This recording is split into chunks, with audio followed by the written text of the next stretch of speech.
Cyber crime આચરતી આંતરરાષ્ટ્રીય ગેંગને saving current bank એકાઉન્ટો પૂરા પાડી દેશના જુદા જુદા ભાગોમાં સાયબર ક્રાઇમના ગુના આચરતી ગેંગનો પર્દાફાશ કરતી સુરત શહેર સાયબર ક્રાઇમ સેલ સુરત શહેરને ખાનગી રહે બાતમી હકીકત મળી કે ભાવેશ સીદે તથા હરીશ ચૌધરી નાઓ પોતાના તેઓના મળતિયા માણસો સાથે મળી ગુનાહિત કાવતરું રચી અલગ અલગ લોકોને લોભ લાલચ આપી તેઓને કમિશન આપી તેઓના નામના અલગ અલગ બેંકોમાં એકાઉન્ટ ઓપન કરાવી બેંક એકાઉન્ટોની ઇન્સ્ટન્ટ કીટો તથા સિમ કાર્ડ કમિશન પર મેળવી દુબઈ ખાતે મોકલાવી તેમજ સાયબર ફ્રોડના રૂપિયા ક્રેડિટ ટ્રાન્સફર કરાવી તે રૂપિયા વિડ્રો કરવા માટે એકાઉન્ટ હોલ્ડરની જાણ બહાર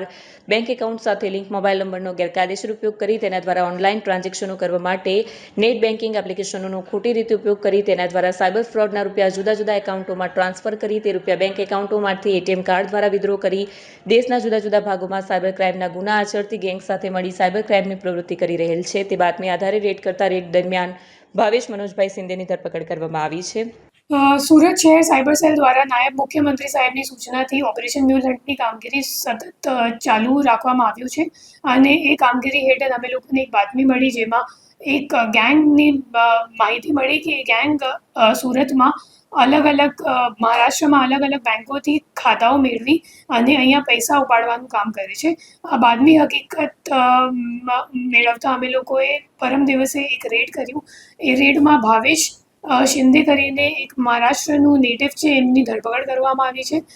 એમની ભૂમિકા એવી રીતની હતી કે જે લોકો એટીએમ કાર્ડથી પૈસા ઉપાડે છે તો એમનેથી કેશ લેવાનું કામ ભાવેશ કરતો હતો અને ભાવેશ પછી આ કેશ હરીશ ચૌધરીને આપતો હતો। તો આપણી ટીમ પછી હરીશ ચૌધરીને ઘરે પણ ગઈ અને હરીશ ત્યાં મળ્યો નથી પણ એમના રૂમમાં અમે લોકોને 18.5 લાખ